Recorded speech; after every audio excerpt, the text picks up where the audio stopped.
कोन्निचिवा and welcome to anime bread, एक ऐसा anime podcast जिसका अगला एपिसोड कब आएगा किसी को पता नहीं, मुझे भी नहीं।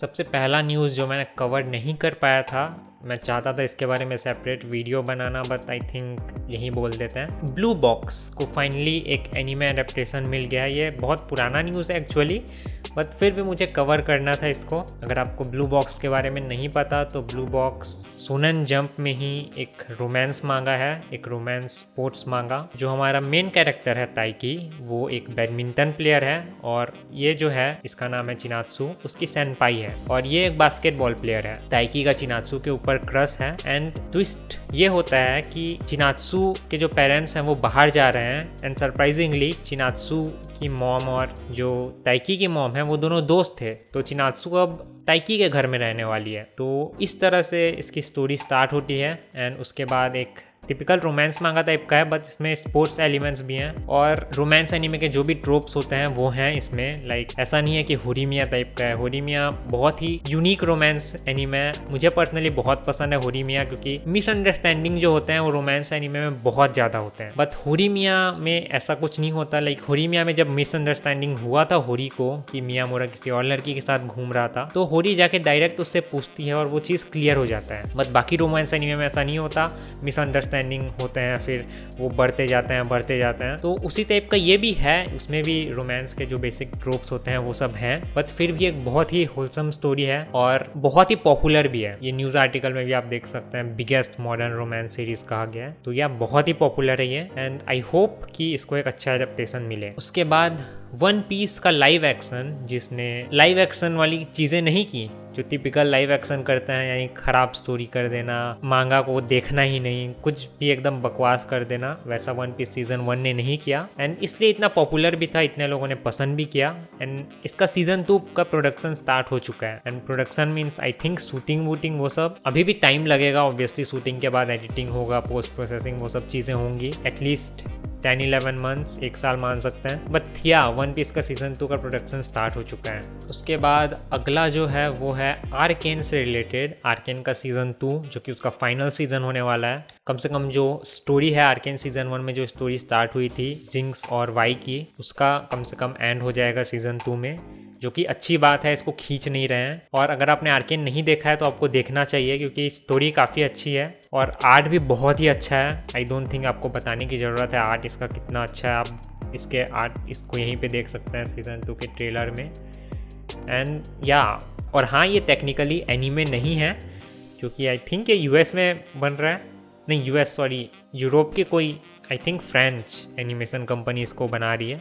बट वॉट एवर, अच्छा स्टोरी है, अच्छा शो है, तो who cares if it's anime और नॉट। उसके बाद ये है कि माई हीरो एकेडेमिया का जो मांगा है वो एंड होने वाला है। उसका जो फाइनल चैप्टर है वो आई थिंक अगस्त में आने वाला है, अगस्त 5 को, चैप्टर 430। आई थिंक इसके जो ऑथर ने 2-3 साल पहले कहा था कि ये अपने फाइनल आर्क में है एंड अब जाके ये एंड हो रहे हैं। रही बात इसके एनीमे की, तो एनीमे का जो लेटेस्ट सीज़न है आई थिंक सीज़न 7 वो अभी एयर हो रहा है। आई डोंट थिंक इस सीज़न में इसकी स्टोरी एंड होगी, आई थिंक एक और सीज़न ये कंटिन्यू होगी इसकी स्टोरी एंड इसका सीज़न 8 प्रोबेबली इसका लास्ट सीज़न होगा। दैट इज़ अगर सीज़न 8 होता है तो, क्योंकि आजकल मूवीज़ का फैशन चल रहा है, जैसे कि हम बात करेंगे अगले टॉपिक में। हो सकता है कि इसको एक सीज़न में मतलब एंड ना करके उसको एक मूवी की तरह रिलीज़ कर दें, तो ऐसा भी हो सकता है। और एक मूवी नहीं, अगर मूवी की तरह रिलीज़ करेंगे तो 2-3 मूवीज़ लगेंगे कम से कम, या फिर आखिरी के ही जो कुछ पार्ट्स को अलग से मूवी बना सकते हैं। बट अगर सीरीज़ के फॉर्म में आता है तो मुझे पर्सनली ज़्यादा पसंद आएगा। उसके बाद डीमन स्लेयर, तो डीमन स्लेयर का हासिरा ट्रेनिंग आर्क एंड हो चुका है एंड मैंने अभी तक सिर्फ 2 एपिसोड्स देखे हैं उसके। जितना मैंने सुना है, जितना 2 एपिसोड्स में मुझे समझ आया, इसमें ट्रेनिंग ही होने वाली है। ऑब्वियसली हासिरा ट्रेनिंग आर्क है तो बिल्डअप हो रहा है खाली, एंड वो बिल्डअप जो है वो एंड होगा 3 मूवीज़ के साथ। Infinity castle I think demon slayer का फाइनल आर्क है, उससे डीमन स्लेयर की स्टोरी एंड हो जाएगी और वो सीरीज़ के फॉर्म में नहीं होगी, वो मूवीज़ के फॉर्म में होगी। एंड जैसे कि मैं माई हीरो एकेडेमिया के केस में भी बोल रहा था कि मुझे मूवीज़ के केस में पसंद नहीं है, क्योंकि ज़्यादा वेट करना पड़ता है और साथ में सभी थिएटर्स में, अगर इंडिया में रिलीज़ भी हो रहा है तो सभी थिएटर्स में नहीं रिलीज़ होने वाला, स्मॉल टाउन्स में नहीं होता, तो वो प्रॉब्लम है। तो अगर देखना भी चाहोगे तो हो सकता है ना देख पाओ। एंड काफ़ी वेट करना पड़ता है फिर। एंड हो सकता है मुगेन ट्रेन आर्क की तरह इसको सीरीज़ में ये लोग कुछ एक्सटेंडेड सीन्स के साथ हर मूवी को कर दें, बट उसमें भी टाइम तो लगेगा ही। ऐसा नहीं है कि मूवी के रिलीज़ होते होते वो सेम टाइम पे कर देंगे। बट आई होप कि डीमन स्लेयर इन्फिनिटी डिस्ट्रिक्ट नहीं, इन्फिनिटी नहीं, क्या है यार, इंटरटेनमेंट डिस्ट्रिक्ट आर्क जो क्वालिटी है वो उस लेवल का हो, उसमें जिस लेवल का हाइप था, जिस लेवल का मज़ा आया था उसमें, उस लेवल का ये भी मज़ा है। क्योंकि स्वॉर्ड्समिथ विलेज आर्क उतना अच्छा नहीं था ऐसा नहीं बोल रहा हूँ, बट उतना अच्छा नहीं था। उसके बाद हासिरा ट्रेनिंग आर्क में तो बस बिल्डअप ही हो रहा है, काफ़ी कुछ फिलर भी है, एंड फिलर मुझे देखना पसंद नहीं है, बट या आई होप कि ये भी अच्छा हो। Anyways let's talk about last season. And last season का सबसे पॉपुलर एनीमे था डीमन स्लेयर, जिसको मैंने जैसे कि कहा 2 ही एपिसोड्स देखे हैं मैंने, और मैं जल्दी इसको कंप्लीट अभी करने वाला भी नहीं हूँ, क्योंकि मूवीज़ में वैसे भी टाइम लगने वाला है। आई थिंक 3 मूवीज़ में कम से कम 6 साल लगेंगे, क्योंकि यूएफओ टेबल ने फेट सीरीज़ को भी एनिमेट किया है, एंड फेट सीरीज़ में भी जो हेवंस फील वाला जो आर्क है, अगर हम देखें फेट हेवंस फील, तो उसमें 3 मूवीज़ हैं। एंड फर्स्ट मूवी जो है वो रिलीज़ हुआ था 2017 में, उसके बाद सेकेंड मूवी रिलीज़ हुआ था 2019 में, एंड उसके बाद ये प्रोबेबली 2020 में रिलीज़ हुआ था। तो 2017, 18, 19, 20 4 इयर्स तो मिनिमम लगेगा ही। एंड यहाँ पे जो रिलीज़ बता रहा है वो तो जापानीज़ रिलीज़ है, इंडिया में प्रोबेबली डिलेड रिलीज़ होगा, तो उसमें और फिर और टाइम लगेगा। एंड इसलिए अभी मेरा उतना देखने का मन नहीं है, क्योंकि बिल्डअप है, इतना मुझे पता है, सब लोग बिल्डअप ही है बोल रहे हैं जिन्होंने सभी एपिसोड्स देख भी लिए हैं। उसके बाद काइजू नंबर 8 का यूनिक चीज़ मुझे ये लगा था कि इसका जो प्रोटैगनिस्ट है वो थोड़ा ओल्ड है, मुझे लगा था थोड़ा मैच्योर होगा, बट आई थिंक ये वही 17-18 साल वाले लड़कों की तरह हरकत कर रहा है एक्चुअली में। बट कुछ भी हो, मुझे देखने में मज़ा आ रहा था, तो मैंने इसका मांगा पढ़ना स्टार्ट कर दिया और उसको एंड तक मैंने पढ़ दिया है। एंड ठीक है, एकदम कुछ एक्सेप्शनल मुझे नहीं लगा काइजू नंबर 8 के मांगा में। एनीमे मैंने उसके बाद देखा नहीं है और प्रोबेबली कंटिन्यू नहीं करने वाला मैं मांगा को ही, अगर कभी मन किया तो और आगे जब अच्छे खासे चैप्टर्स रिलीज़ हो जाएं उसके बाद देख सकते हैं। बट टिपिकल अगर आपने बहुत सारे एक्शन शोनेन एनीमे देखे हैं तो उसी टाइप का ये भी चल रहा है। एंड शोनेन एक्शन एनीमे आपको मज़ा देगा ही ऑब्वियसली, इसलिए इतना पॉपुलर है, सभी इतने सारे शोनेन एक्शन एनीमे हैं, इसलिए तो मज़ा तो आएगा, बट कुछ एक्सेप्शनल मुझे नहीं लगा काइजू नंबर 8 में। उसके बाद हमारा प्यारा कोनोसुबा है, इसको मैं अभी तक नहीं देख पाया हूँ, बट मुझे पता है मुझे बहुत मज़ा आएगा, क्योंकि कोनोसुबा का मैं बहुत बड़ा फ़ैन हूँ। एंड या और उसके बाद मैंने योरू नो कुरागे को 6 एपिसोड के बाद नहीं देखा है, इसको मैं बिंज वॉच करना चाहता था, इसलिए वेट कर रहा था, तो इसको भी बिंज वॉच करना है। एंड एक और नया एनीमे जिसके बारे में मैं बात नहीं कर पाया था, जो कि मुझे बहुत पसंद आया, वो है गर्ल्स बैंड क्राई। इसका भी मैंने 6 एपिसोड्स तक देखा है, एंड इन दोनों को मुझे देखना है, दोनों ही म्यूज़िकल बैंड एनीमे हैं। इसके अलावा कुछ और शोज़ हैं जिनको मैं देख नहीं पाया हूँ, जैसे कि ये सेंटाई दाईशिकाकु जो भी गो रेंजर वाला जो शो है, एंड या स्पाइस एंड वुल्फ को भी मुझे कंटिन्यू करना है। बट आई थिंक इन सब के अलावा और कोई ऐसा शो नहीं था इसमें मैं उतना ज़्यादा इंटरेस्टेड हूँ। ये थी पिछले सीज़न की बात। अब बात करते हैं समर, यानी अभी जो करंट सीज़न चल रहा है उसकी। And Oshi no Ko is back baby, and इसका जो ओपनिंग है ये भी बहुत ही कमाल लगा मुझे।